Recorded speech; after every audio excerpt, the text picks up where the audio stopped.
Buenas noches entonces, con todos los colegiados. Como siempre, es un placer saludarlos. Como todos los meses, hacemos un webinar de diferentes temas. El día de hoy hemos invitado al ingeniero Rafael Aita. Eh, Él es candidato a doctor en Humanidades y Cultura por la Universidad de Piura, magíster en Administración Estratégica de Empresas en Centrum Católica y MBA en Maastricht School of Management de Holanda, ingeniero industrial de la Universidad de Lima, docente de la Facultad de Ingeniería Industrial de la Universidad de Lima, investigador del Instituto de Investigación Científica de la Universidad de Lima, expositor internacional en congresos celebrados en Tokio, Japón, Inglaterra, Colombia, España y con publicaciones en revistas científicas nacionales e internacionales. Además que es autor de los libros Los Incas Hispanos, El secreto del último Inca, Pachacútec, Fábulas de una sociedad moderna y Sairi Tupac, el Inca de la Concordia. Agradezco a Rafael por la deferencia de aceptar esta invitación, eh, puesto que me confieso un seguidor de sus redes, es la información que él vierte en sus diversos espacios de información y comunicación es por demás importante, y que además rescata mucho de los historiadores peruanistas que hemos tenido las últimas décadas, de los cuales se sabe muy poco a nivel de los textos escolares y de la bibliografía incluso que, confieso, no nos, en las cuales eh, no hemos profundizado en las aulas, en la enseñanza, por ejemplo, de la licenciatura en turismo, ¿no? Entonces, para nosotros como licenciados en turismo, que además ejercemos muchas veces la función de guía oficial de turismo y en general en el proceso de planificación de los circuitos y destinos turísticos, tenemos una mirada parcializada sobre la historia del Perú y creo que eso no nos permite innovar productos turísticos, innovar circuitos turísticos y más aún innovar o mejorar nuestro speech, nuestro guión, para contar sobre nuestra propia historia, una historia mestiza, una historia que tiene miles de años atrás, pero que, como ya Rafael lo va a indicar probablemente, se ha visto pues parcialmente cortada, que es la que ha llegado hasta nosotros. Rafael, buenas noches y muchísimas gracias por aceptar esta invitación. ¿Qué tal? Buenas noches, encantado, un gran gusto también para mí estar aquí con ustedes y vamos a revisar voy a ir compartiendo pantalla también para revisar esta historia no contada, que es un eje, es una columna vertebral de lo que es la peruanidad y que lamentablemente pues se pasa por alto em, y tanta riqueza cultural nos da y sería muy útil eh, para conversarlo de los recorridos turísticos, al mismo tiempo para encontrar ahí las raíces de la peruanidad, de muchas de nuestras tradiciones, danzas, costumbres, de la religiosidad, de las procesiones pues las vamos a encontrar en estos 300 años que fuimos los reinos del Perú y que tampoco se nos habla. Y es por eso que vamos a partir justamente de el periodo posterior a la llegada de Francisco Pizarro, ¿no? Ya que esta es una etapa que la conocemos muy bien, se nos enseñó bastante sobre la llegada de Pizarro al Perú, la captura de Atahualpa, la guerra entre los hermanos Huáscar y Atahualpa, el, ah, eh, pues, el cautiverio de Atahualpa con el cuarto de rescate y la ejecución de Atahualpa. Pero no se nos cuenta qué nos pasó, qué fue después. Y además, si se muestra a Atahualpa como el último inca, como si hubiera sido el último de su estirpe, y con él pues se hubieran acabado todos los incas en el Perú, y si sobrevivió alguno, pues terminó en el anonimato, o esclavizado, o eh, de repente en alguna mina en Potosí. Y la verdad, pues, dista bastante de eso, ¿no? De hecho, luego de la muerte de Atahualpa, Francisco Pizarro decide que el Perú tenía que tener un inca y por eso busca alianzas con los hermanos de Atahualpa y de Huáscar, primero con Toparpa, ¿no? Este famoso Tupac Hualpa, que vive pocos meses en la trayectoria entre Cajamarca y Jauja. Muy posiblemente murió envenenado por alguno de los atahualpistas. Se sospecha que de Chalcuchímac, que era general de Atahualpa. De hecho, muere Chalcuchímac acusado de cometer este crimen y en Jauja. Y luego en Jauja Pizarro se encuentra con Manco Inca, ¿no? Con el otro hermano que eh, sucedería, ¿no? En llevar la Mascaipacha. Y acá tenemos entonces la historia de otros dos hermanos, de Manco Inca y de Pauyu Inca, que serían vitales para la historia que vamos a contar. ¿Por qué?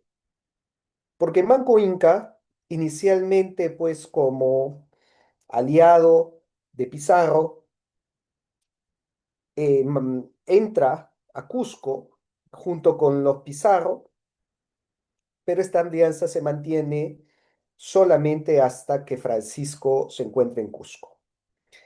Cuando Francisco sale para Lima a fundar la ciudad de los Reyes, deja a su hermano Gonzalo Pizarro como gobernador de Cusco y lamentablemente Gonzalo Pizarro no tiene ni la astucia ni el olfato político que Francisco. Gonzalo comete toda una serie de abusos contra Manco Inca y que provocan la sublevación de Manco Inca. Esta famosa gran rebelión que fue la más grande que vieron los españoles hasta esta época. Y precisamente Francisco estaba en Lima, no se había enterado qué es lo que pasaba en Cusco. Le llegan las noticias de que Manco Inca, que había sido su aliado, se había rebelado, había destruido Jauja, la había reducido a cenizas y enviaba tres ejércitos al mando de Quisuyupanqui para rodear Lima, ¿no? Uno por el norte, otro por el sur y otro por el este, para arrasar Lima, y Pizarro no sabía ni si sus hermanos estaban vivos, qué es lo que había pasado, por qué se había rebelado. Comienza a pedir ayuda como loco a todas partes, a Panamá, a Chile. Em, Curiosamente, ningún español acude en su ayuda, sino más bien fueron otras etnias como los huancas y los huaylas, que fueron los que le salvaron el pellejo a Francisco Pizarro. Entonces, cuando Manco Inca se da cuenta, pues, que no puede, ya no tiene la fuerza que tenía su padre Huayna Cápac de comandar a todos los ejércitos del Tahuantinsuyo, sino que ya habían etnias que se levantaban en contra de él, ¿no? Como eran los Tarmas, los Huaylas, los Chancas, los Chachapoyas, los Cachamarcas, los Huancas Que, mismos que habían sido dominados por los incas a la fuerza, ¿no? Con y la opresión. que habían estado dominados por los incas y que también veían su oportunidad de salir de este régimen. Ujú. Entonces, pues Manco Inca se recluye en Vilcabamba y forma un nuevo estado inca, ¿no? Un estado inca en Vilcabamba, y con él iniciarían pues esta serie esta sucesión de los incas de Vilcabamba, ¿no? Que serían cuatro: Manco Inca y sus tres hijos, Sairi Tupac, Titu Cusi Yupanqui y Tupac Amaru I, que vimos acá. Y claro, ya que Manco Inca estaba en Vilcabamba, pues en Cusco se nombra a un nuevo inca que sería su hermano Pauyo. Y que Pauyo, gracias a esto, ha pasado a la historia como traidor, ¿no? Ujú. Porque es el inca que mantuvo la alianza con los españoles, que incluso eh, eh, instituyó, pues, y reunió a las panacas en el Cusco, y no se unió a esta rebelión de su hermano como de repente muchos hoy día hubieran querido. Pero este no era el pensamiento inca, más bien em, Pauyo Inca fue un diplomático que supo negociar la posición de los incas. Por eso yo siempre digo que el cuadro de Pau Inca debería estar en la Cancillería. El tipo fue un negociador espléndido. Así es. Negocia con los incas de Vilcabamba, negocia con los Pizarro, negocia con los Almagro, negocia con la corona, pero al final se ve que cambia de bando continuamente. Inicialmente estaba dentro del bando de Manco Inca, cuando Manco Inca se rebela, pasa al bando de los Almagro, y cuando los Almagro empiezan a perder la guerra con los Pizarro, pasa al bando de los Pizarro, y luego cuando llega la corona española, pasa al bando de la corona española, y por ahí uno podría decir, bueno, este tipo no tenía bandera, se acomodaba como mejor le parecía, Un político tal cual. un político que por eso de repente pues se ha ganado el título de traidor, no mantenía alianzas, pero en realidad si nosotros vemos su accionar en toda su vida, él mantiene una sola alianza, que es con las panacas. Su objetivo era que las panacas cusqueñas prevalezcan y sobrevivan en el nuevo Medio. Y por lo tanto, la cosa que lo logra. ¿No? Entonces, si él era un inca y trabaja y hace alianzas para que hacer que las panacas sobrevivan, no fue traidor a nadie. De hecho, hizo un tremendo trabajo de Es el repente más héroe. importante, más importante que el del mismo Manco, para que sobreviva la cultura inca en Cusco. Entonces, y de hecho, actuó incluso como mediador con los incas de Vilcabamba, y Manco Inca lo tenía en mucha estima. Por eso a mí me duele mucho cuando dicen que Pauyo era traidor, porque si realmente hubiera sido un traidor, Manco Inca no hubiera mandado a sus hijos a visitarlo en plena rebelión, cuando ya estaban en Vilcabamba. Manco Inca va de incógnito junto con sus hijos, con Sairi Tupac y con Titu Cusi Yupanqui, al bautizo de Carlos Inca, del hijo de Pauyo, y se hospeda en la casa de Pauyo. O sea, enemigos no eran para nada. De repente eran compinches. De repente incluso habían arreglado la sobrevivencia de la cultura inca, ya sea por la fuerza a través de Manco o por la negociación a través de Pauyo. Pero Pau ya ha sido borrado de la historia Y totalmente. lamentablemente Pauyo ha sido borrado de la historia, a pesar de que tuvo esta importancia, ¿no? ¿Mm? Bueno, entonces esta cercanía le permite a Pauyo Inca negociar con los incas de Vilcabamba su reincorporación a Cusco, y cuestión que fue reconocida por el mismo Felipe II. Felipe II le envía una carta a Manco Inca reconociendo que su sublevación fue legítima, cosa que, vamos, sería importantísima el día de hoy. No sé por qué nadie habla de este tema, de que el mismo rey Felipe II reconoce la legitimidad de la rebelión de Manco Inca, Por las ¿no? atrocidades de Gonzalo De Pizarro. Gonzalo Pizarro, Así ¿no? es. Entonces Felipe II le escribe, ¿no? Dice: "Es informado que vos, por algunos malos tratamientos que os han hecho los españoles, nuestros súbditos, os alzasteis y habéis andado rebelde. Yo os ruego", mira que lo trata de una manera como a otro rey, "yo os ruego Horizontal. y Así es. encargo que vengáis donde el dicho Blasco Núñez estuviere, que os recibirá y os dará todo buen tratamiento", ¿no?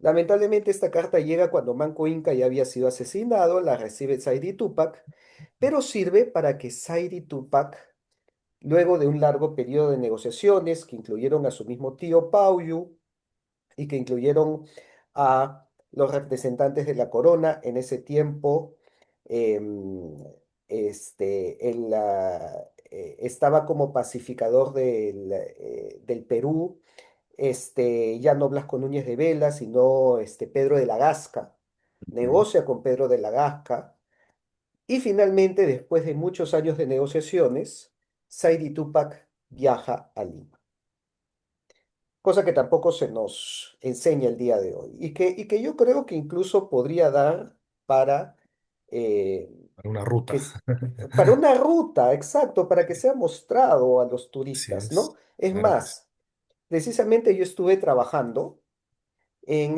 realizar esta representación que vemos acá. Ujú. Porque desde hace 2 años, durante las fiestas de Lima, o sea, para el 18 de enero, se hace la representación de la llegada de Sairi Túpac a Lima.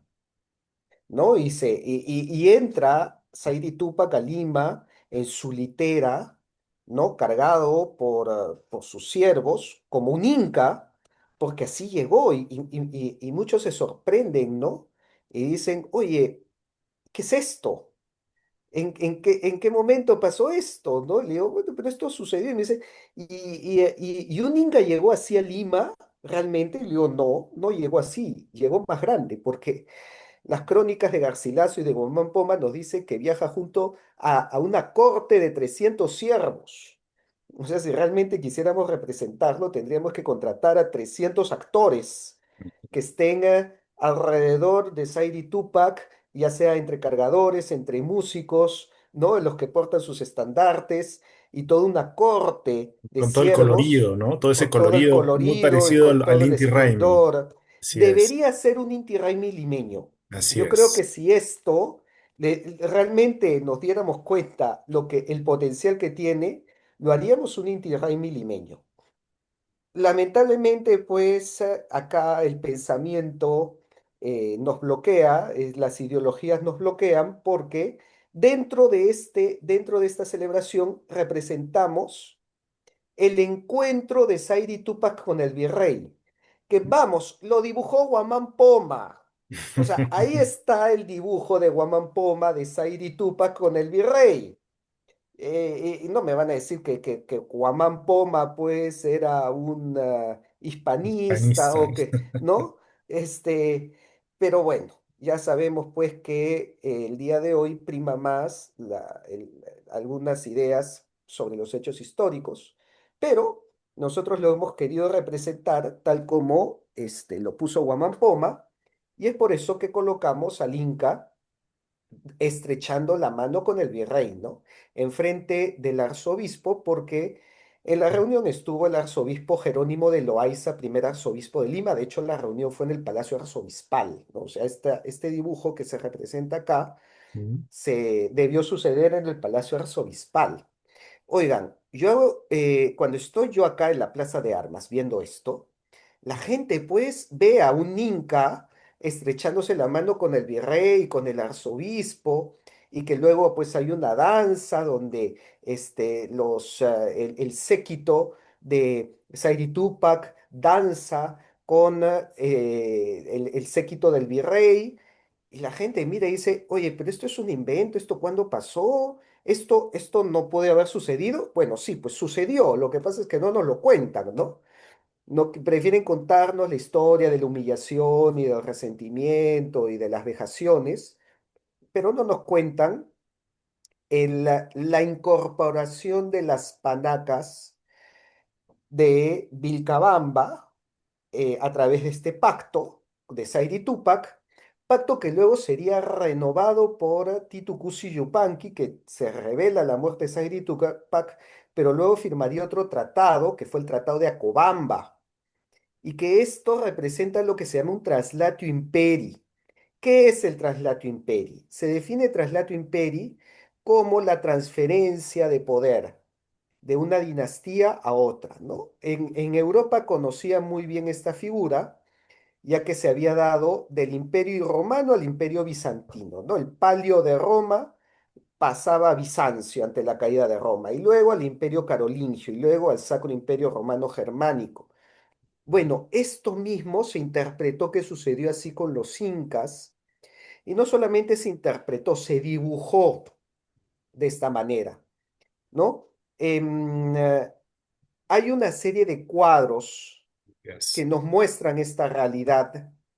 Están en Cusco, otro está en Ayacucho, otro está en el Museo Catedral de Lima. Cuando yo he hecho el tour a la catedral, también, ¿no? Los guías se suelen pasar por delante, por alto, este cuadro. Se encuentra como yendo hacia la sacristía, ¿no? Pasando el altar, entrando hacia la sacristía. Está ahí este cuadro a la mano derecha. Yo solo me encanta a mí preguntarle a los guías, así que ya saben, si a alguno de ustedes les toca conmigo, pues yo les voy a preguntar, explícame por qué acá hay un cuadro donde los reyes de España están como sucesores de los incas, ¿no? Y normalmente no me saben dar explicación, ¿no? Incluso hasta el mismo guía se queda sorprendido mirando el cuadro y me decía, oye, ¿verdad, no? ¿Qué hace esto acá? ¿Qué significa esto? Y sí, pues, lo que vemos acá es justamente el Translato Imperii. Vemos la dinastía de los 14 incas, desde Manco Cápac hasta Atahualpa, y Atahualpa está en posición de entregarle el cetro a Carlos V. Eso es un traslato imperio, ¿no?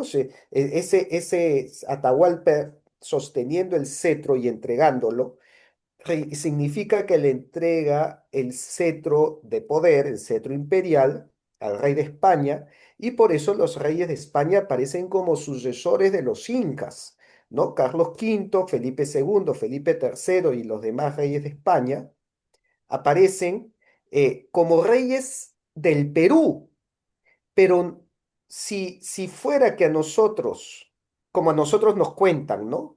Que vinieron los españoles y quisieron borrar todo, entonces Carlos V aparecería como el primer rey del Perú. Pero Carlos V aparece como decimoquinto rey del Perú después de Atahualpa, que era el decimocuarto. Y Felipe II aparece como el decimosexto rey del Perú, porque los reyes del Perú se consideraban desde Manco Cápac Ujú. y que los españoles eran más bien los sucesores, pero que el imperio del Perú se mantenía solamente con un cambio de dinastía como ocurría en Europa.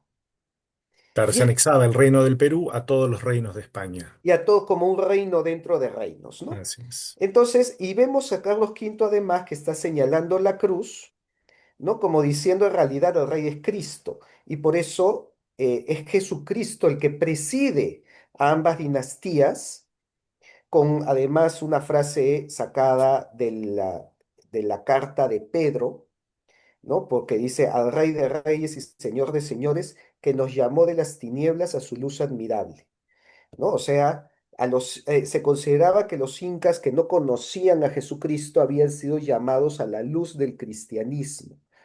Y por eso se coloca a la izquierda y a la derecha de Jesucristo los escudos de Castilla y León y el escudo de Cusco, en igualdad de condiciones, ¿no? Entonces, esto pues nos muestra cuál era. Me preguntan, ¿quién fue el autor de este cuadro? Ujú. Todos estos cuadros aparecen como anónimo, anónimo cusqueño o anónimo limeño, pero parece que, según he estado investigando, el primero de estos cuadros fue pintado en Ayacucho y el primer cuadro aparece en una iglesia en Ayacucho donde está enterrado un famoso pintor que bueno, ahorita no tengo el nombre, lo he encontrado en documentos, pero que porque lo más probable es que este pintor ayacuchano haya sido el primero que pintó esta serie de cuadros, o sea, porque el de Ayacucho es el más antiguo. Y ya el que se encuentra en Lima o en Cusco, ¿no? Serían pues réplicas del anterior, no tenemos los nombres de los pintores, pero vemos pues que aparecen en la misma posición, ¿no? De hecho, muchas de las figuras de los incas han sido tomadas de estos cuadros. Y por lo tanto, este traslado imperial hacía que los incas reconozcan al rey de España como inca, algo que también el día de hoy suena muy disruptivo. Cada vez que lo digo, pues se arma polémica, ¿no? Pero no lo era así en esa época para las panacas cusqueñas, Claro, que porque hay que los descendientes, identificar. que las panacas cusqueñas no necesariamente representaban el 100% del territorio que existía en el Perú, porque habían otras etnias, ¿no? Así es. Entonces los De favores hecho, eran para las panacas claro, incas. para las panacas y para los curacas, porque las Ok. otras etnias eran presididas por un curaca que se agrupaban en los cabildos de indios.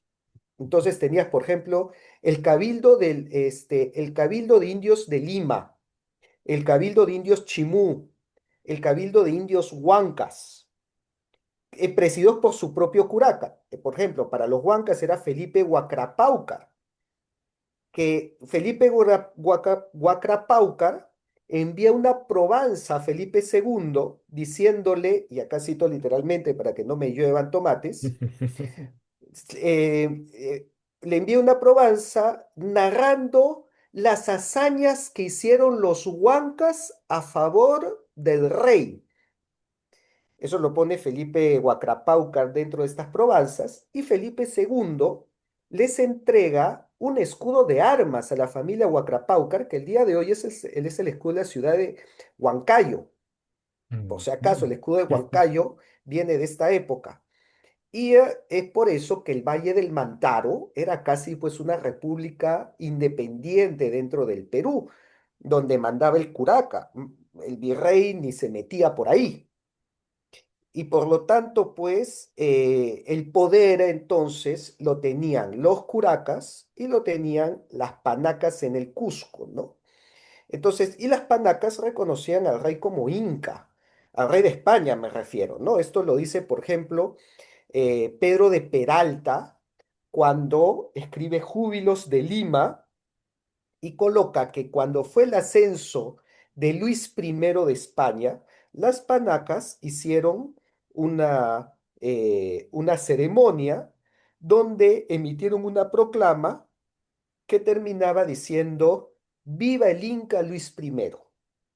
O sea, al rey de España lo llamaban con el título de Inca, a Carlos II lo llamaron con el título de Inca. Eso lo tenemos en el cuadro del Beaterio de Copacabana, un cuadro que se le hace en honor a Felipe II, perdón, a Carlos II, y que dice a nuestro poderosísimo Inca, Carlos II, Augustísimo Emperador de América. Y ojo que el beaterio de Copacabana era un beaterio de monjas indígenas, ¿no? No eran españolas que llamaban al rey como inca, no, eso era muy propio más bien de los curacas, de las panacas y de los naturales, ¿no? Entonces, em, por ejemplo, me dicen, ¿hasta qué año se tomaba en cuenta las designaciones al rey como inca o hasta qué año hay referencias? Hasta, si estamos hablando de Luis I, hasta el siglo XVIII. De hecho, muchos de estos cuadros son de esta época del siglo XVIII. El cuadro del Beaterio de Copacabana se hizo en 1695 em, y, y por lo tanto hasta el 1700 aproximadamente. Hasta el 1700 podemos hablar que tenemos registro, ¿no? Que al rey se le llamaba como Inca. Muy probablemente esto haya sido hasta la rebelión de Túpac Amaru. Muy probablemente, porque con la rebelión de Túpac Amaru más bien se buscó borrar el título de Inca y la iconografía que relacionaba al Inca, justamente para evitar evocar la figura del Inca, como lo había hecho Túpac Amaru, ¿no? Así que es muy probable que por eso todos estos registros más o menos son hasta el siglo XVIII, hasta antes de 1780. Más o Normalmente, menos la época que los Borbones asumen el reinado en España. no, es que ojo que estoy buscando la fecha más Claro. tardía, Ok, ok. porque a los Habsburgos se les llamaba incas. Carlos II era de Austria y se le llamaba inca, ¿no? Entonces, pero si hablamos de la fecha más tardía, yo diría que hasta antes de la rebelión de Túpac Amaru, ¿no? Esta alianza, este traslato imperi, lo vemos que fue también a través de los matrimonios, especialmente el matrimonio de la princesa Inca, que lo vemos acá, lo vemos en este cuadro, Este es un cuadro que se encuentra en el Museo Pedro de Osma, inspirado en otro, porque este cuadro es de 1709, 1710 más o menos, pero está inspirado en uno más antiguo, bueno, otros más antiguos, porque hay uno en Arequipa también, pero el más antiguo de todos está en la iglesia de los jesuitas en Cusco. Y pues se dice que este cuadro vendría a ser como la partida de nacimiento o la partida de matrimonio del Perú, porque la partida en donde vemos este mestizaje y esta unión y que da origen a este sistema político donde las panacas pasaban a ser parte de la nobleza española. ¿Por qué? ¿Qué es lo que vemos acá? Acá vemos arriba a la izquierda a los incas de Vilcabamba, ¿no? Que son estos de acá que yo había mencionado.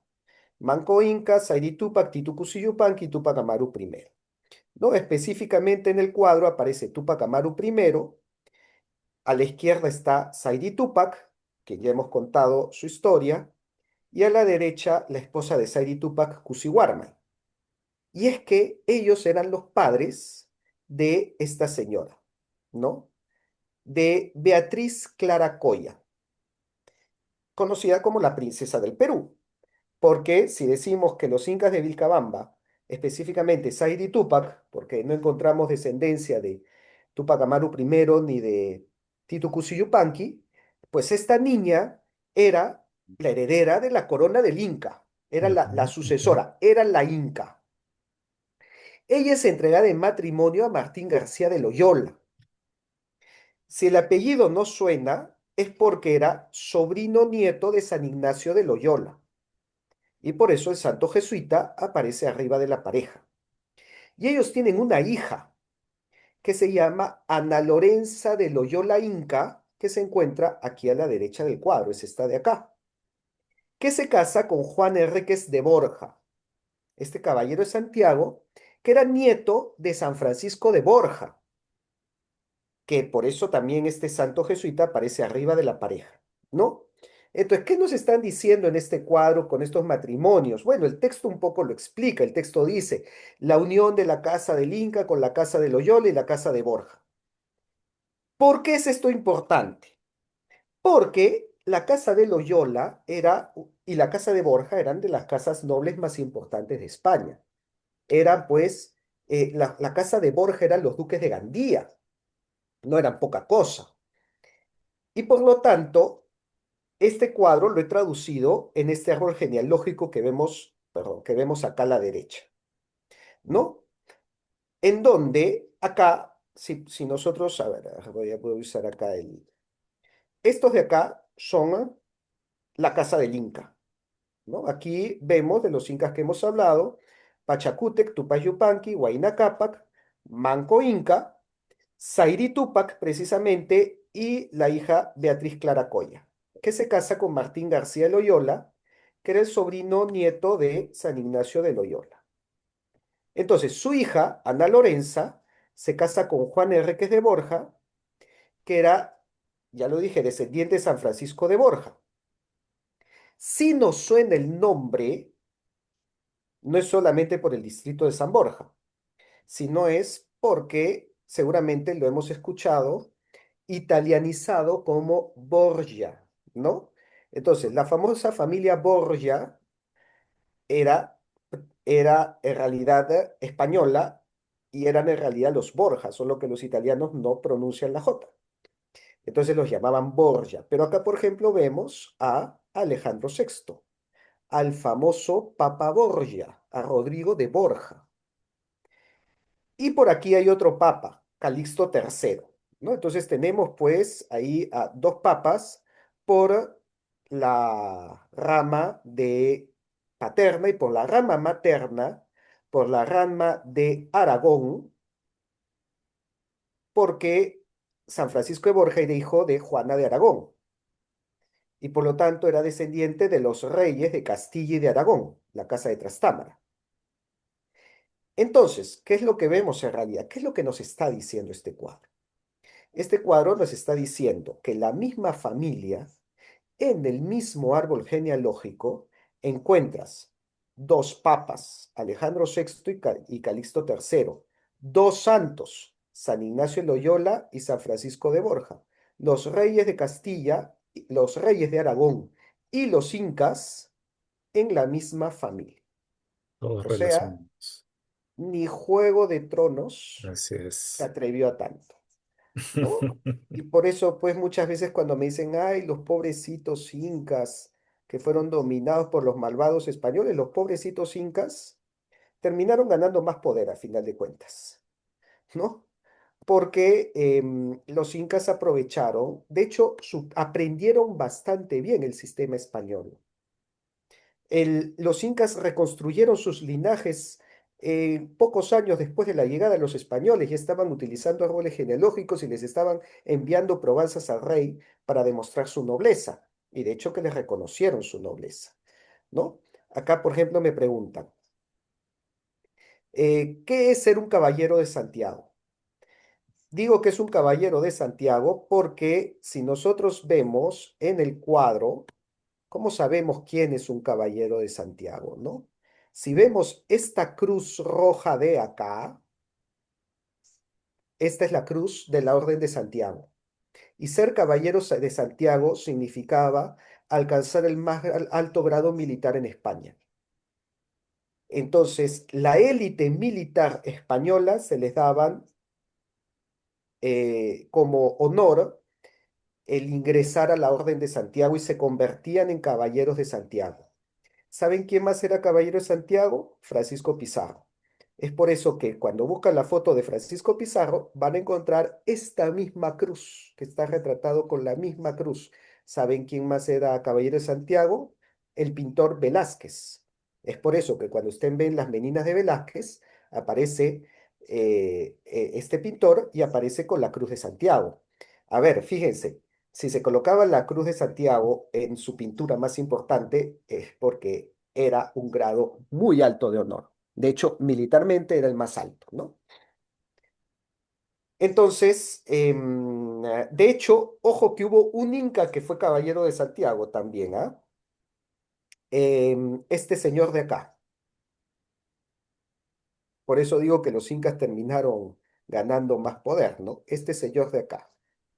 Melchor Carlos Inca, ¿no? O sea, el nieto de Pauyu, fíjese que tiene la misma cruz, ¿se dan cuenta? Y este es un dibujo de Guamampoma, ¿no? Dice príncipe, don príncipe, le pone a don Melchor Carlos, y está con la misma capa y con la misma cruz, porque cuando él viaja a España y dice, por si acaso yo soy descendiente inca, le dan, le dan el ingreso a la Orden de Santiago.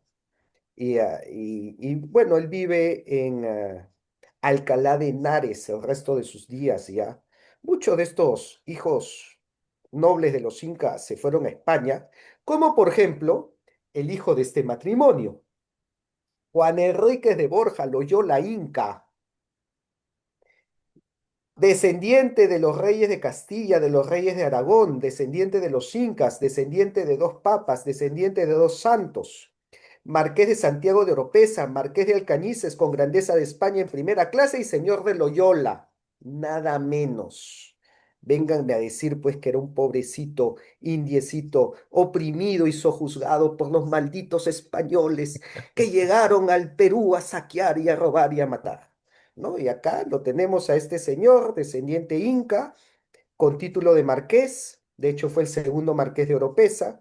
La primera marquesa de Oropesa fue su madre, Ana Lorenza, que en España se casa en primeras nupcias con la hija del virrey de Cataluña, en segundas nupcias con la hija del virrey de Granada, y a su matrimonio fue Felipe IV, nada menos que el rey de España, porque lo consideraba parte de la familia, ¿no? Entonces, estos fueron los descendientes incas que fueron a España, ¿no?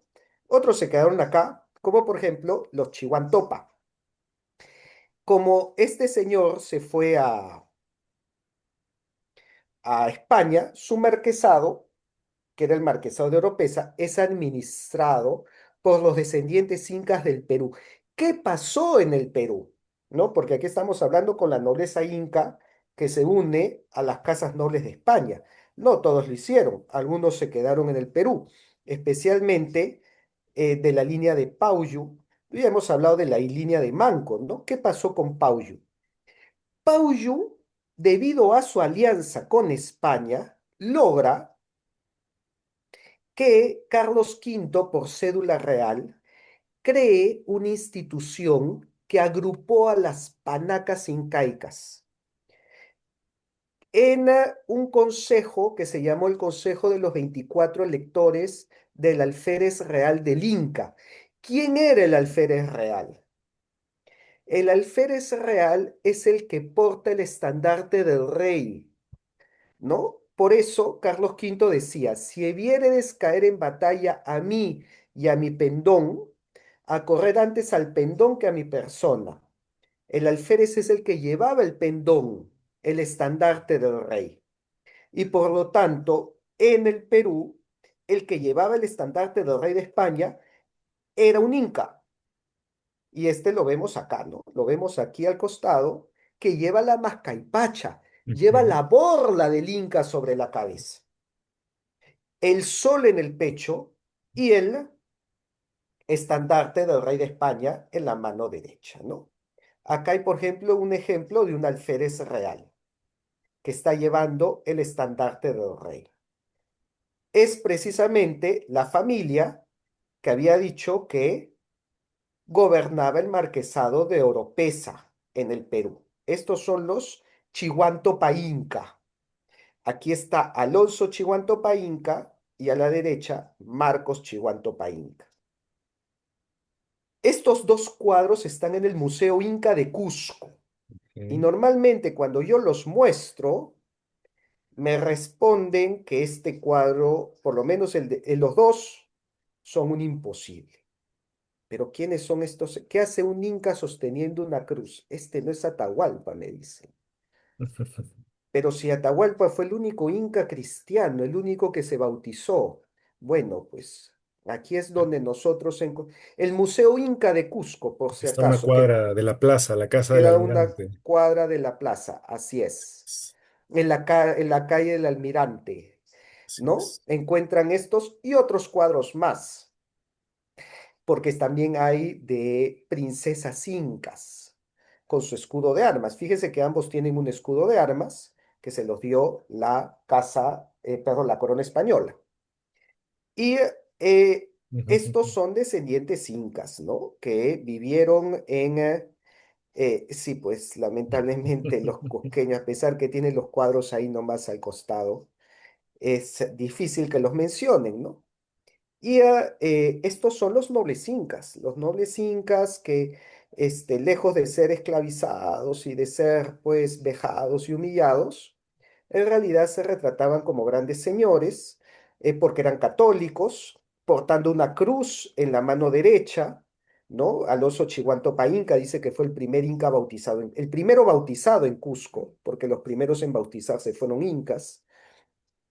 Marcos Chihuantopa Inca se describe en su cuadro como Inca caballero católico por la gracia de Dios, alférez real de su majestad y de estos reinos.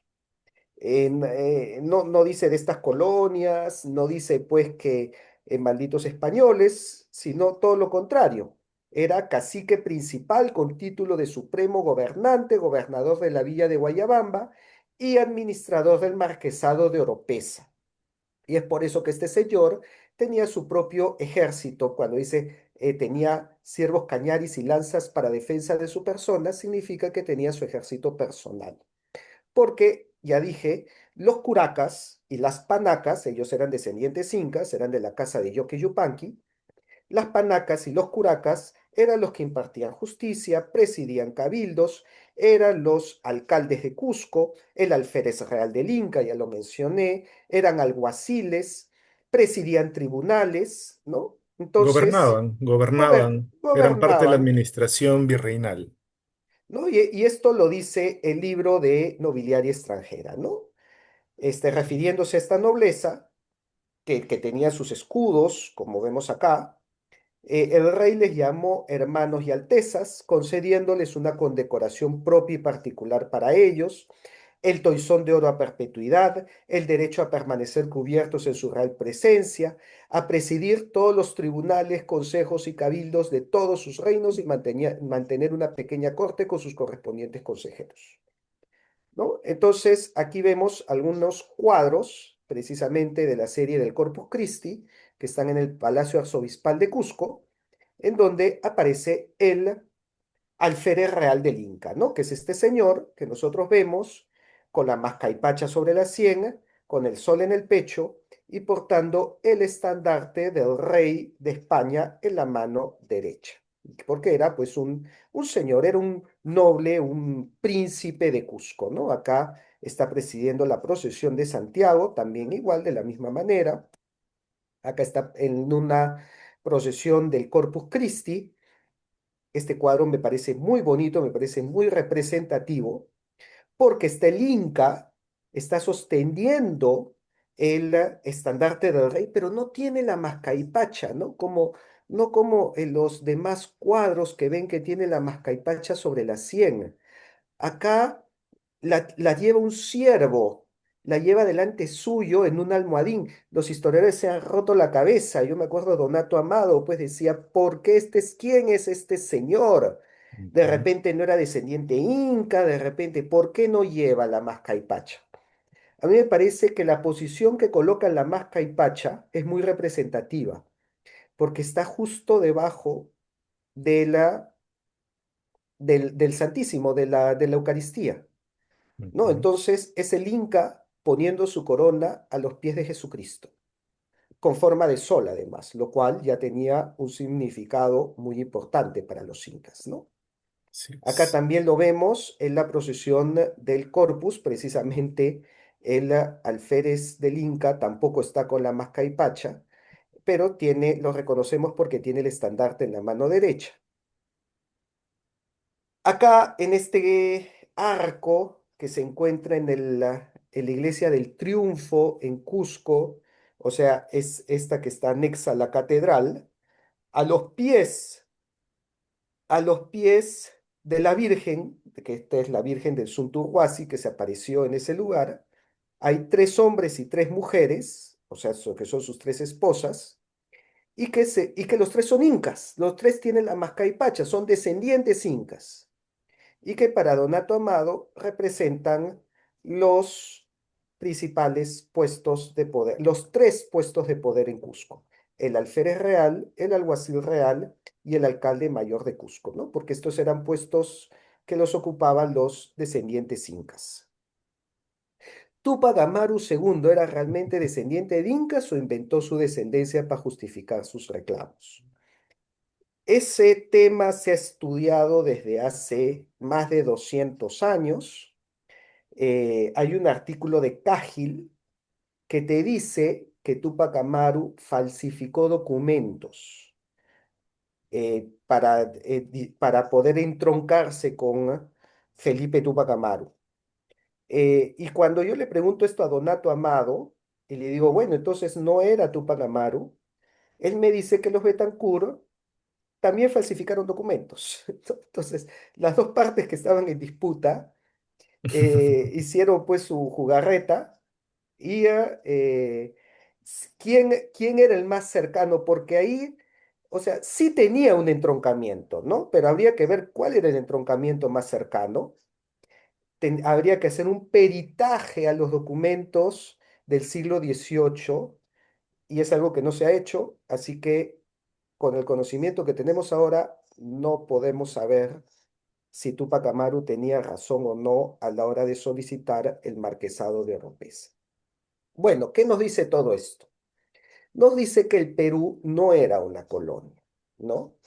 De hecho, el sistema de político que regía el imperio español era la monarquía compuesta, definiéndose, no era la monarquía francesa, no era un estado absolutista, por lo menos hasta en la época de los Habsburgo, hasta antes de la entrada de los Borbones. Ujú. Una monarquía compuesta. Lo que pasa es que cuando nosotros pensamos en monarquía, nos imaginamos a los reyes franceses, ¿no? A Luis XIV, al rey Sol, a Luis XVI, a los reyes pues, que provocaron la Revolución Francesa. Y esto no sucedía así con los Austrias. La monarquía compuesta se define como el conjunto de reinos, estados y señoríos bajo un mismo monarca, pero manteniendo su identidad institucional y legal. ¿No? Juan de Solórzano los define como las monarquías integradas por diversos reinos y estados unidos bajo la fórmula de unión diferenciada. O sea, los reinos se regían y gobernaban como si el rey que los tiene juntos lo fuera solamente de cada uno de ellos. Es por eso que el rey de Castilla actuaba como si fuera el rey solo de Aragón y solo de Navarra y solo de Granada y solo de Nápoles y solo del Perú y solo de Nueva España. Pero como no podía ser rey de cada uno de ellos, tenía un virrey que lo represente.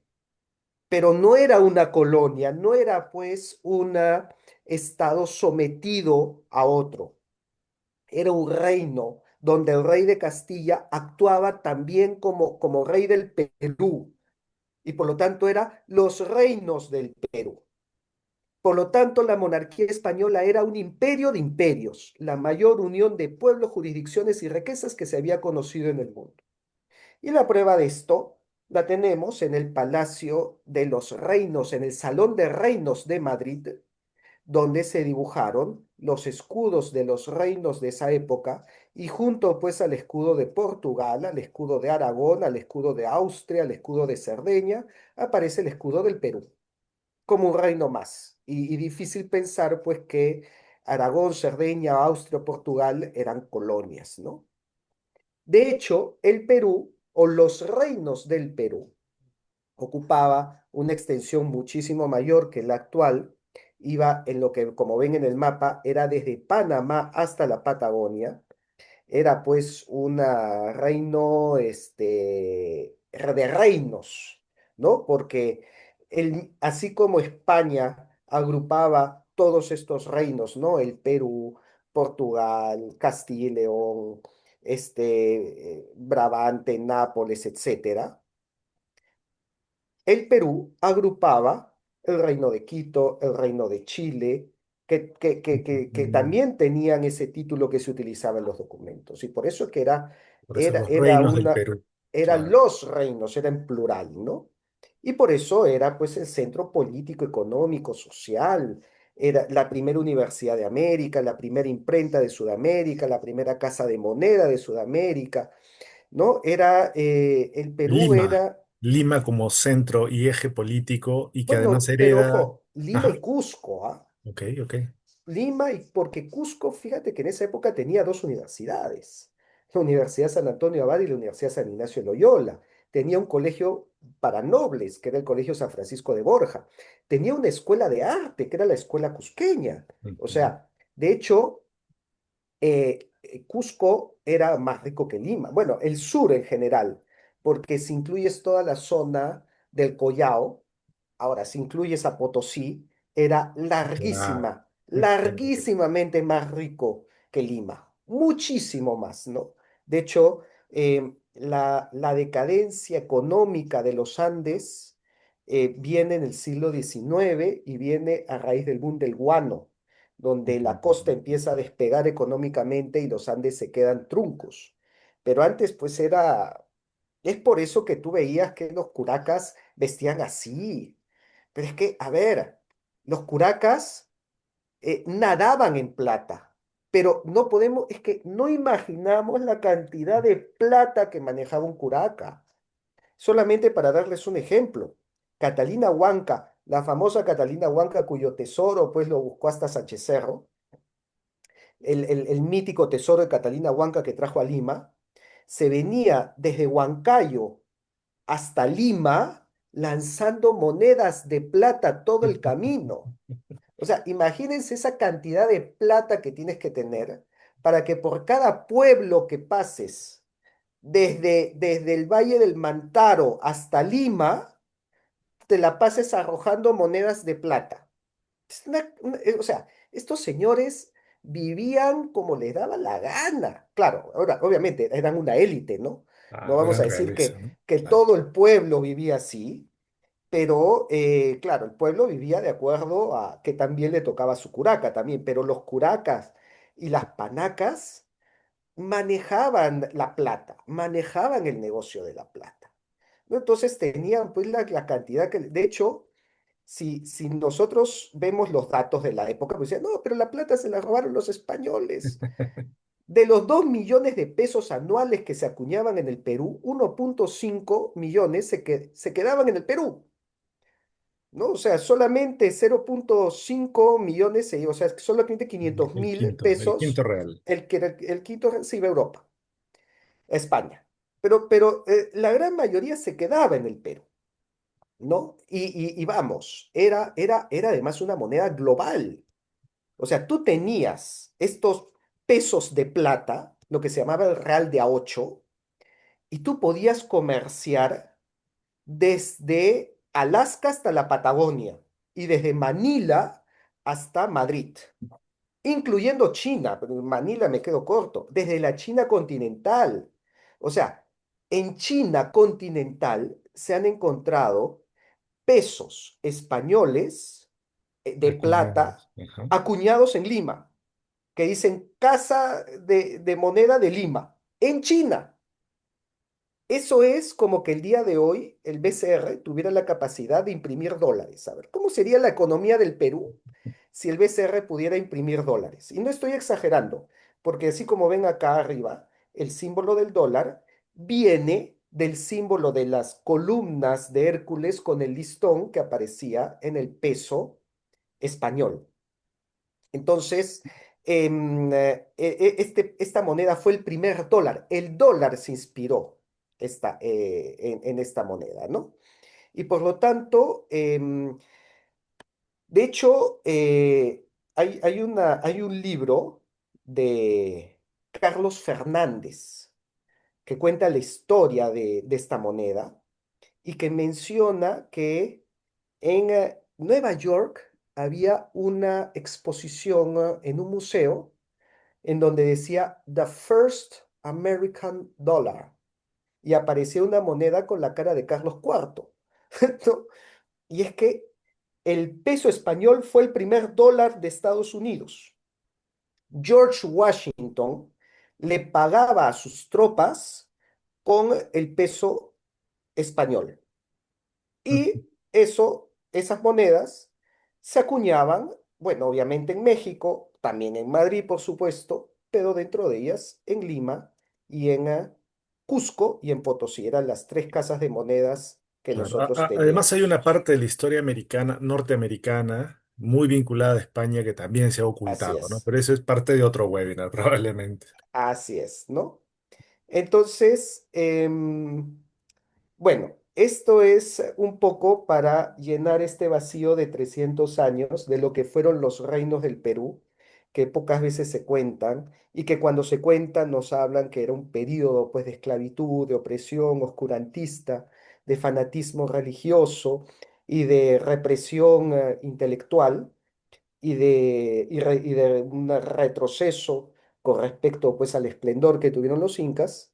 Y acá hemos mostrado una contraparte para que podamos contarle también de las maravillas y de los tesoros que nos ha dejado una época en que antes de las grandes rebeliones, yo diría incluso antes de la entrada de los Borbones, si estamos hablando del siglo XVI y el siglo XVII, más específicamente desde el fin de la rebelión de Vilcabamba, o sea, desde 1572 hasta aproximadamente el 1750, que comenzaron las grandes rebeliones, yo lo llamaría el siglo de oro peruano ¿Mm? porque fue un desarrollo intelectual, un desarrollo económico, un desarrollo del arte, de la cultura. Se construyeron las catedrales, se construyeron los cuadros, se pintaron los cuadros de la escuela cusqueña. En la música también tuvimos la primera polifonía del continente Ah, sí, americano y claro, se claro. escribió en quechua, ni siquiera en El español. barroco andino, ¿no? El barroco andino, o sea, tanto que nos queda el día de Andahuaylillas, hoy. ¿no? Anda, Guaylillas, la ruta del barroco, ¿no? Las catedrales, los cuadros, todo eso surgió en esa época. O sea, los alumnos de Zurbarán estaban en el Cusco. Fue un esplendor tremendo, ¿no?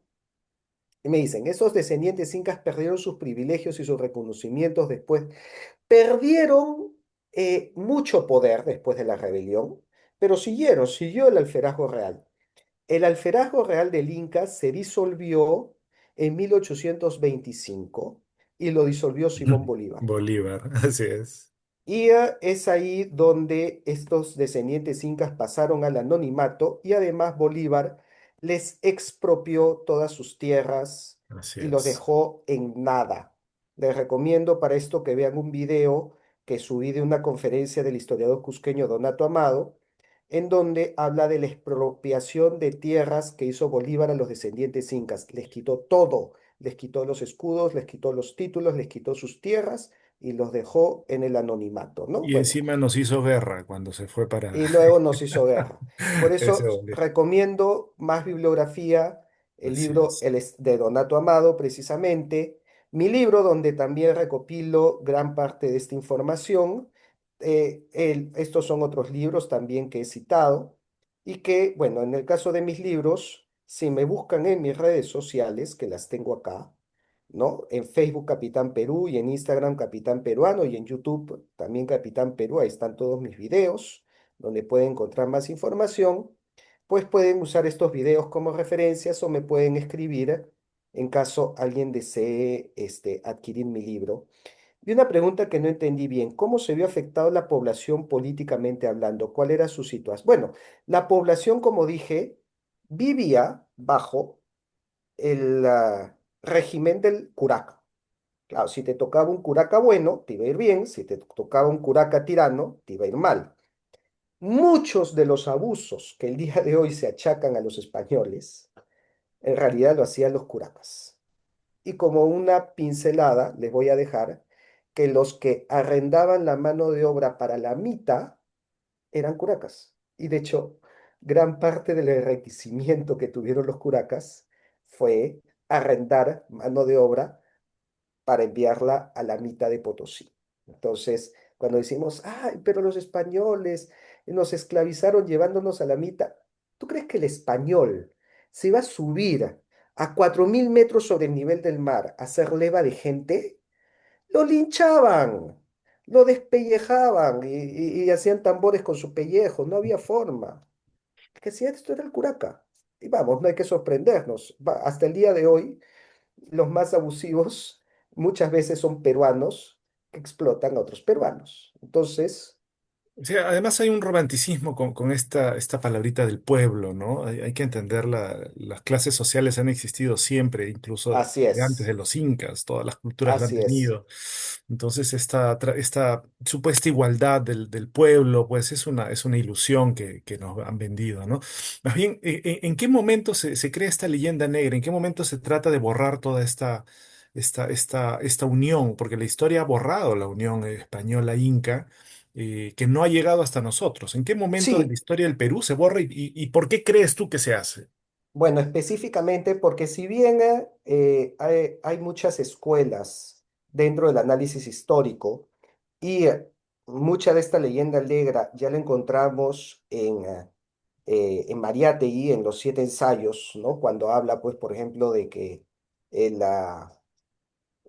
los incas eran un comunismo agrario.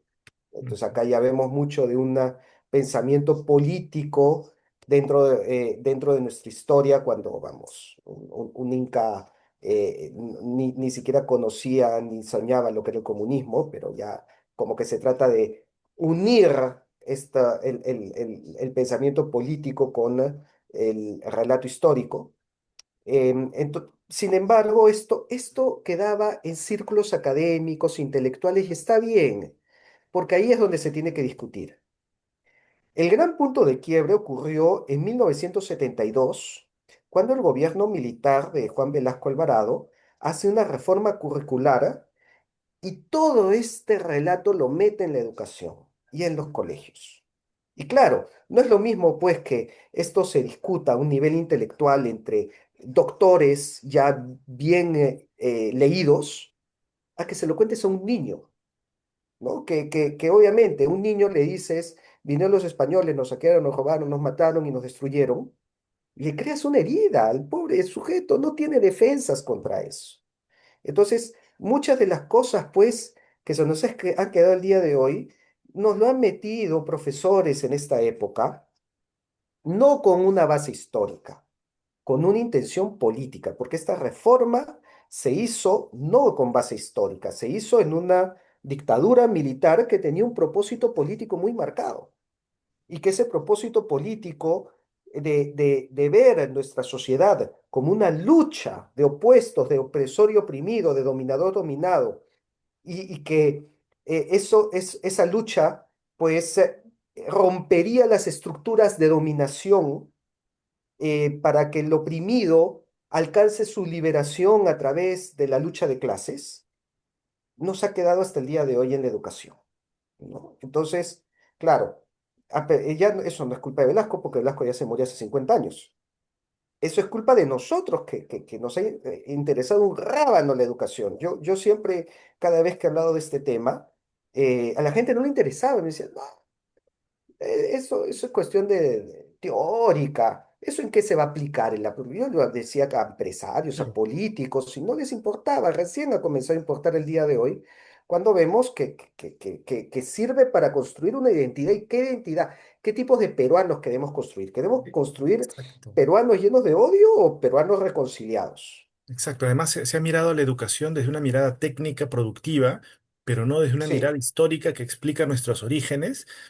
así Y, es, y eso nos quita esa igualdad como peruanos, que al mismo claro, tiempo somos diversos, con diferentes matices de color de piel, pero tenemos una historia que nos remonta no solamente al pasado incaico o prehispánico, sino al pasado occidental europeo romano, porque el imperio claro, español viene a ser, podría ser la última parte del imperio romano que se presenta en América, ¿no? Entonces, así es. nosotros tenemos un pasado mucho más rico que el propio en este territorio, ¿no?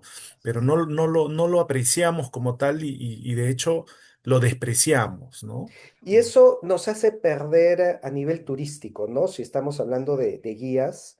Em, Acá dejamos de mostrar muchísima riqueza y muchísimas historias que serían muy interesantes para los turistas por contarles a veces una narrativa visceral que nos juega en contra. No se imaginan cuántos mensajes yo recibo de españoles principalmente, pero también europeos, que me dicen, he estado en Cusco y Cusco es maravilloso, pero mi experiencia ha sido fatal, Así porque es. me tocó un guía que me Sí, paraba diciendo, y los españoles que hicieron esto, y los españoles que nos robaron, y claro, si el sujeto es español, va a decir, a ver, ¿yo qué tengo que ver en este asunto?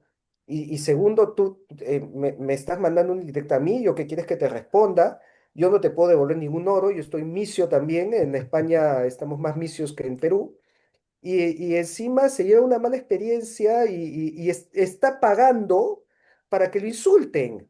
Entonces, ¿eso en qué termina? En que vienen menos turistas, ¿no? Y vienen otros que no son españoles y me dicen, mira, ¿sabes qué? No sé qué líos tienen en Perú, pero me contaban cosas que no me interesaban. O sea, sus líos con los españoles, yo no quería saber, pues, de que los robaron, de que los saquearon, de que los mataron. ¿No?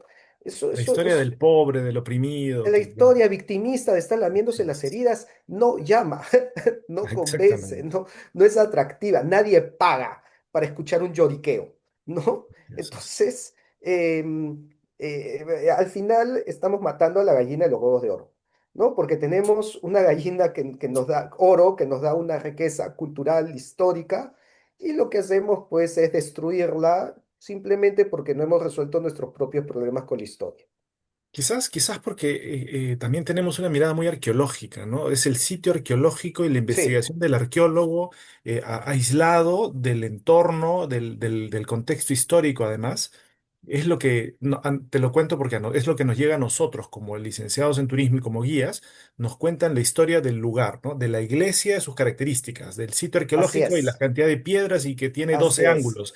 Pero, ¿Y, y ¿qué de más qué, hay y, detrás? y de qué está hecho esta casa y cuáles son los materiales con que se construían y qué antigüedad tiene? Sí, Sí, sí. y a las personas, a ver, lo que nos ha cautivado históricamente son las historias, es la narrativa. Así es. Y el Perú tiene una narrativa riquísima, vamos, por donde vamos hay mitos. Y es que nuestras historias siempre se han transmitido a través de los mitos, ¿no? Ahí, desde el primero de todos, el mito de Gilgamesh, ¿no? ¿Por qué son tan atractivos los mitos? Porque generan una identificación. ¿No? O sea, yo me puedo identificar con el personaje porque le pasa lo mismo que a mí, porque de repente ha tenido la misma adversidad que yo y porque lucha lo mismo y se levantó y eso me da esperanzas a mí también para levantarme. Eso lo decía muy bien Gerard Tolkien, ¿no? Cuando escribe El Señor de los Anillos, él dice, yo quiero escribir un mito para Inglaterra y quiero escribir un mito de esperanza, quiero, o como dice la famosa frase, los cuentos no están hechos para decirle a los niños que los dragones existen. El niño ya sabe que los dragones existen. El cuento está hecho para enseñarle que los dragones pueden ser derrotados, ¿no? El mito te da esperanza, el mito te dice, mira, se puede salir adelante, se puede, entonces, ese tipo de historias, cuando tú cuentas la historia, cuando tú cuentas qué es lo que pasó, qué personas subieron detrás de esto, generas una identificación, generas una empatía. Eso llama mucho a la gente, pero el estar soltando datos o en un relato victimista, no logras ese efecto. Entonces, comencemos a contar historias, comencemos, y para eso hay que conocer nuestras historias. Y no, claro, también he escuchado que casos, bueno, no he escuchado, a mí me ha pasado, cuando me cuentan tontería y media, chauvinismo puro. A mí me pasó en Bolivia, porque, claro, cuando nosotros se lo hacemos al extranjero no nos interesa, ¿no? Ah, sí, que se friegue el español, a mí que me importa. Pero en Bolivia yo me terminé peleando con el guía porque en el Museo de Tiahuanaco vi un mapa donde decía que Tiahuanaco llegaba hasta Huánuco.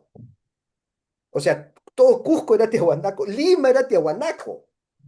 Le dije, pero le dije, "Bueno, yo levanté la mano y le dije, a ver, aguanta tu coche. Acá han puesto que todo Huari era Tiahuanaco, pero la zona de Cusco, Lima, Ayacucho, Apurímac, esto era Huari.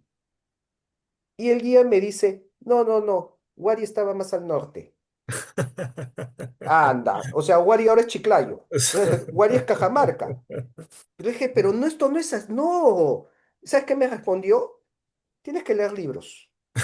Lee a los arqueólogos. Los he leído y por eso te estoy corrigiendo. Pero claro, el tipo se cerraba porque para seguramente algún profesor chauvinista, alumno de Evo Morales, le contó pues que el poderosísimo imperio tiahuanaco llegó hasta Lima, ¿no? Entonces, y se lo creyó y claro, como eso alimenta, pues, ¿no? Lo comenzó a repetir.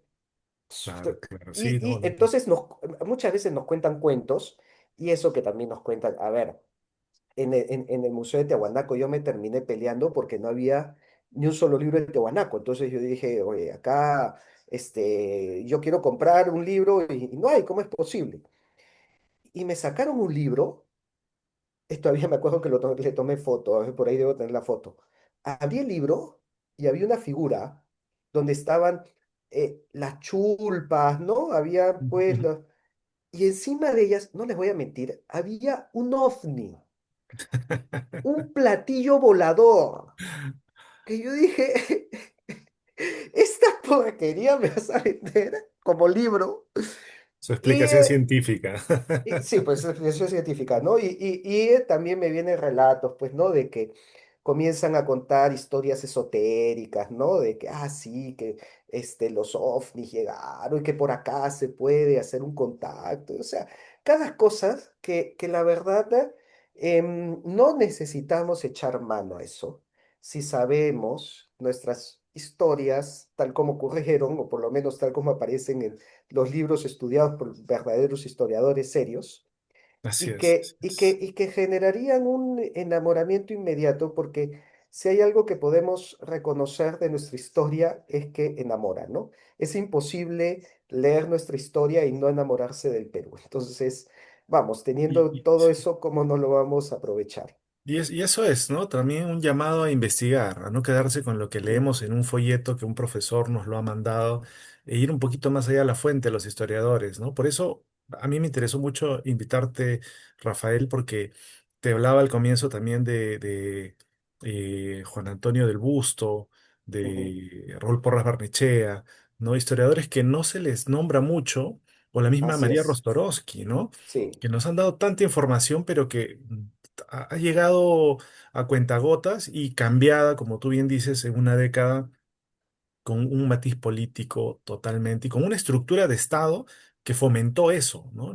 así es, La transformación de ese argumento de mendicidad, ¿no? De pobreza, que es todo lo contrario de lo que tenemos, ¿no? Porque así nosotros es. solamente hemos hablado de los incas y de los españoles de manera muy rápida, pero tenemos miles de años de cultura Uf, que se expresan además en sí, nuestra cultura viva, en nuestra música, en nuestra danza.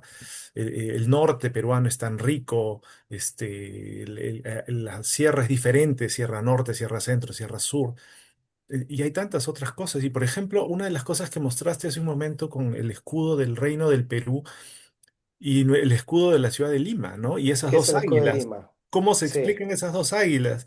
así Eh, es. danos esa última pastilla para que se enamore No, más la gente de antes, a investigar. ver, antes del tema de las águilas, quiero tomar lo que has dicho sobre todas las tradiciones milenarias que tenemos. ¿Por qué? Porque muchos dicen, oye, pero eso no era el Perú, ¿no? Esos comentarios los está escuchando mucho de mexicanos que dicen, no, pero Perú comenzó en 1821. No te creas tampoco, ¿no? Perú comenzó en 1821, antes no era Perú. Y claro, yo pregunto, ojo, pero también me lo han dicho peruanos, ¿ah? Hace poco di una clase sobre peruanidad y les pregunté, ¿en qué momento comienza el Perú? ¿A partir de cuándo podemos hablar de Perú? Y varios levantaron la mano y me dijeron 1821. Le dije, ok, entonces Santa Rosa de Lima no es peruana. Y de hecho, Francisco Bolognesi tampoco sería peruano porque él nació en 1816, 5 años antes de la independencia. Entonces se quedaron pensando, ¿no? Y ahí hubo otro que levantó la mano y dijo, no, pero si los incas, desde los incas somos peruanos. Y yo le digo, si tú regresas en el tiempo y le preguntas a Pachacútec si se siente peruano, ¿tú crees que te diría, sí, sí, viva el Perú, carajo? ¿No? Te diría Manancanchu, ¿no? No, no sé Ujú. de qué estás hablando. ¿Eso qué es? ¿Cómo se come? Y se armó tal debate que me di cuenta precisamente lo que dices. No leemos a los grandes peruanistas que ya resolvieron este tema y que nos han dado la respuesta y no la conocemos. Y por eso yo recomiendo leer autores que están pasando muy desapercibidos. Víctor Andrés Belaúnde. Lean el libro de Peruanidad de Víctor Andrés Belaúnde. Además que Víctor Andrés Belaúnde le responde a Mariátegui y él rebate los 7 ensayos, pero los destruye y los supera y los calatea. Y aún así seguimos leyendo los 7 ensayos y no leímos a Víctor Andrés Belaúnde, que es muy superior al pensamiento de Mariátegui. Lean a Rafael Cubas Vinatea, con razón de patria. También llega a la misma conclusión. Y lean a los 3 ensayos peruanistas de José Antonio el Busto, que te dice básicamente todos estos autores coinciden en esto. El Perú es una patria milenaria, una nación quinto centenaria y un estado bicentenario. Fíjate, ¿ah? Patria milenaria. ¿Qué es la patria? La patria es donde están enterrados nuestros padres. Patria viene de pater. ¿No? Y por lo tanto, podemos llamar al Perú como patria desde que llegó el primer ser humano y puso el pie acá, Ujú. ¿no? Desde que cruzó el estrecho de Bering o vino por el Polinesia. Pacífico o desde el hombre de la Uricocha, desde el Toquepala y obviamente Caral. Caral es el Perú, pero como patria, porque Caral no sabían que eran peruanos. Pero al estar enterrados en nuestro mismo territorio, como patria. compartimos la peruanidad, pero no había una identificación, no había una identidad peruana, no se sentían peruanos. El sentirse peruano es la nación. Podemos hablar de nación peruana desde que te comienzas a identificar y a sentirte como peruano. Y el primero en definir en una hoja de papel qué es el Perú es el Inca Garcilaso de la Vega. Cuando escribe sus comentarios reales, se los dedica a los indios mestizos y criollos de, de este riquísimo imperio del Perú. Mira qué bonito lo pone, ¿no? Y pone su hermano y paisano, el Inca Garcilaso, o sea, se identifica ya como peruano. Y define el Perú, el conjunto de los indios mestizos y criollos. Entonces, podemos hablar ya de Perú desde 1532, desde el mestizaje que llega Francisco Pizarro, y jurídicamente desde 1542, cuando por primera vez, el 20 de noviembre, fecha cercana ya a nosotros, se coloca el nombre del Perú en un documento legal. Por cédula real de Carlos V, en Barcelona se fundan los reinos del Perú. Entonces ya hay una nación peruana. Ya podemos hablar de Perú como nación, como identidad, como identificación. 500 años de Perú como nación. Y en 1821 surge el Estado republicano. Ya podemos hablar de la República del Perú, 200 años de un Estado. Por eso, patria milenaria, nación quinto centenaria y Estado bicentenario. Eso es el Perú. Por el Perú no nació con una firma, no nació en un acta. No somos Estados Unidos, que nació en el acta de independencia firmado por los padres de la patria. No. El Perú es mucho más grande que eso y por eso tenemos que ampliar el concepto de Perú a patria, nación y Estado. Ahora, el tema del escudo de Lima. ¿Por qué tiene las águilas? Precisamente cuando se funda Lima, el, ah, el escudo se lo otorga a Carlos V. Y Carlos V tenía como escudo el águila bicéfala porque él era de la casa de Austria. Los Habsburgo tenían el águila bicéfala como escudo desde el Sacro Imperio Romano Germánico. Y el Sacro Imperio Romano Germánico tenía al águila bicéfala porque el águila venía de la época de Roma. Las legiones romanas marchaban con el águila. Y cuando Roma se divide en dos, Imperio Romano de Oriente y de Occidente, el águila toma dos cabezas.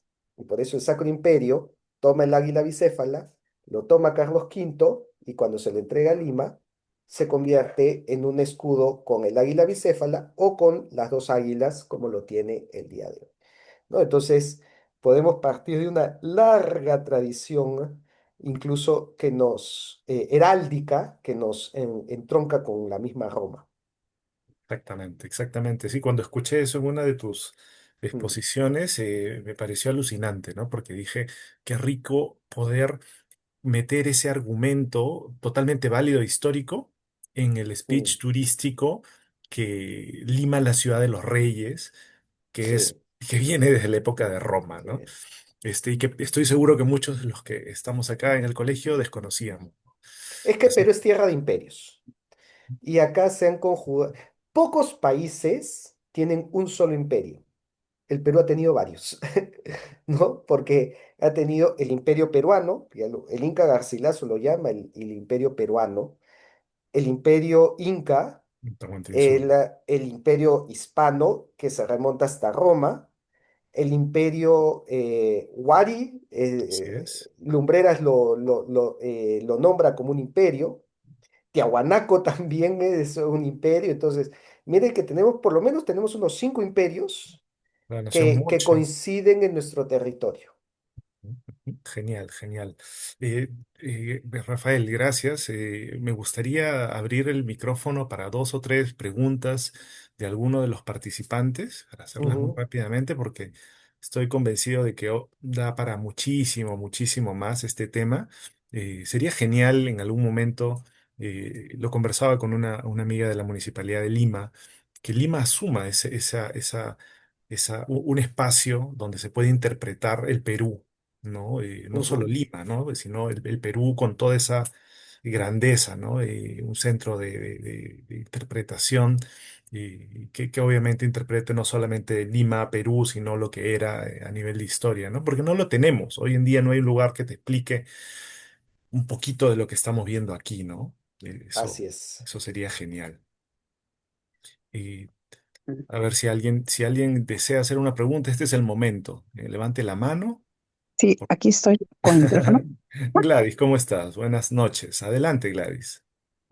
Realmente fascinada con toda la información que se me ha dado. De verdad es como estoy procesando en este momento, estoy procesando realmente. Hay varios datos que nos se han dado y lo que me intriga a mí es qué pasó después en ese tiempo, ¿no? ¿Cuánto tiempo de historia no contada también, ¿no? Pero una pregunta que te podría hacer es, eh, ¿cómo crees que la historia del Perú puede ser utilizada para entender los desafíos actuales de nuestro país? ¿Qué lecciones podemos aprender de la historia para abordar los problemas actuales, contemporáneos que estamos pasando, ¿no? Esa sería una pregunta. Gracias. Mira, yo creo que la principal lección que nos da nuestra historia es precisamente el contraste entre los tiempos de integración y de división. Algo que dijo Bolívar, sin ser Bolívar, ya lo saben todos, alguien de mi devoción, pero cuando llega al Perú, se sorprende de las divisiones que existían. Porque cuando llega Bolívar, mira, para hablar sobre nuestros inicios republicanos, el primer presidente del Perú, José de la Riva Agüero, y el segundo presidente, Bernardo Torres, se terminaron peleando. Y el Congreso destituyó a Ribagüero y Ribagüero se fue a Trujillo, hizo su propio gobierno en paralelo, donde formó su propio Congreso, negando la autoridad del Congreso de Lima. Y el Congreso y el gobierno de Trujillo, de Ribagüero y el de Lima, de Torre Tagle, entraron en conflicto. ¿No? Por eso a mí me sorprendió, ¿no? Cuando el año 2021 el Ejecutivo se peleó con el Legislativo y Vizcarra cerró el Congreso y luego el Congreso vacó a Vizcarra. Yo decía, están recreando lo que pasó hace 200 años, es una celebración increíble. La La, historia es cíclica, la historia es definitivamente. cíclica, o sea, ni siquiera lo están recreando, ni siquiera es algo artístico, lo están haciendo otra vez, ¿no? Y por eso Bolívar llega en esa coyuntura y dice, Perú, ¿por qué Perú es una tierra de divisiones? Acá se pelearon Huáscar con Atahualpa, Pizarro con Almagro y ahora Torre con Ribagüero. Nombran los dos primeros presidentes ya se están peleando entre ellos. Y sí, pues, y eso que no vio la Guerra del Pacífico, si no hubiera visto cómo el Perú perdió cuando todos los presidentes se pelearon, empezaron a pelear entre ellos, y Piérola con Mariano Ignacio Prado, y luego Cáceres con Piérola, y luego con Iglesias, y fue un descalabro total, porque la historia nos enseña que cuando hemos estado divididos es cuando peor nos va. El momento de caída. Mira, Huáscar y Atahualpa es Ujú. cuando nos peleamos, cuando nos dividimos, cuando nos enfrentamos entre nosotros. Pero al mismo tiempo, la historia nos enseña que cuando estamos unidos no nos para nadie.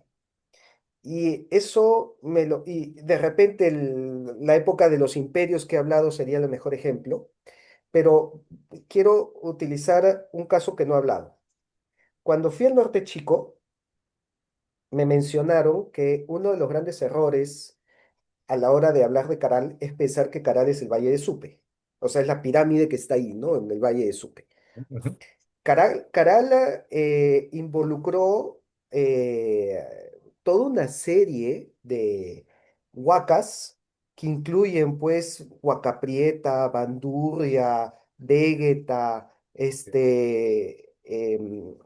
Bichama creo que está por ahí también. Bichama, pero se me está yendo la de em, Paramonga, Paramonga, ¿no? O sea, hay toda una serie o sea, es mucho más grande y por lo tanto llega hasta la sierra. Caral. ¿Y quién no te dice que llegaba hasta la selva porque hemos encontrado en las ofrendas guacamayos? Entonces, por lo menos si no llegaba, tenía, al menos tenía comercio, tenían Bien conoces. conocimiento Claro. de la selva, ¿no? Entonces, ellos me decían, la civilización nació en el Perú cuando la costa, la sierra y la selva se interconectaron. Ahí es donde surge la civilización. Y mira, eso es el mensaje que nos da. O sea, cuando ya nos conectamos y cuando estamos unidos, logramos pues cosas maravillosas. Pero al mismo tiempo, cuando nos dividimos, nos peleamos y nos enfrentamos, ahí es donde nos hundimos más que nadie. Sí, definitivamente ese es el mensaje, ¿no? Tratar de unirnos a través de la historia. La historia nos une, ¿no? Pero hay que conocerla, Ujú. definitivamente, ¿no? Genial, genial, Rafael. ¿Alguien más que quisiera hacer alguna pregunta? Acá están poniendo algo. Ok, ok.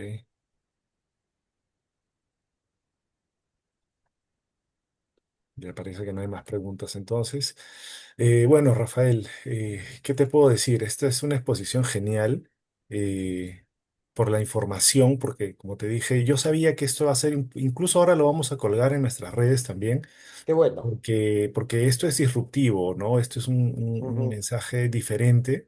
Estoy seguro que algunos amigos del sur no van a estar muy complacidos quizás, pero igual la generación del conocimiento implica el debate, la investigación, el tener argumentos válidos para poder llegar a algunas teorías, ¿no? Algunas hipótesis que nos expliquen, porque este conocimiento de la historia explica mucho nuestra situación, nuestros pensamientos, nuestras divisiones, absurdas quizás, pero que tienen que ver con la configuración de nosotros como peruanos, ¿no? Entonces, yo te agradezco muchísimo por el tiempo, las coordinaciones y tu buena disposición para esto. Ahora mismo vamos a comprar todo el material de libros que tengas y ver cómo a través del colegio podemos ofrecerlo a nuestros colegiados y también abrir un poco, porque si esto lo conocemos más peruanos, estoy seguro que vamos a tener una mejor mirada académica al comienzo, pero también viendo como una oportunidad de desarrollo económico en el turismo, que es lo que nos congrega el día de hoy. Así es que te invito a dar un mensaje final a nuestros colegiados que son licenciados además de todo el Perú. Nuestro colegio, si bien es cierto, somos el Colegio de Turismo de Lima. Hay 9 colegios en el Perú, pero el Colegio de Lima congrega a colegiados de todo el Perú.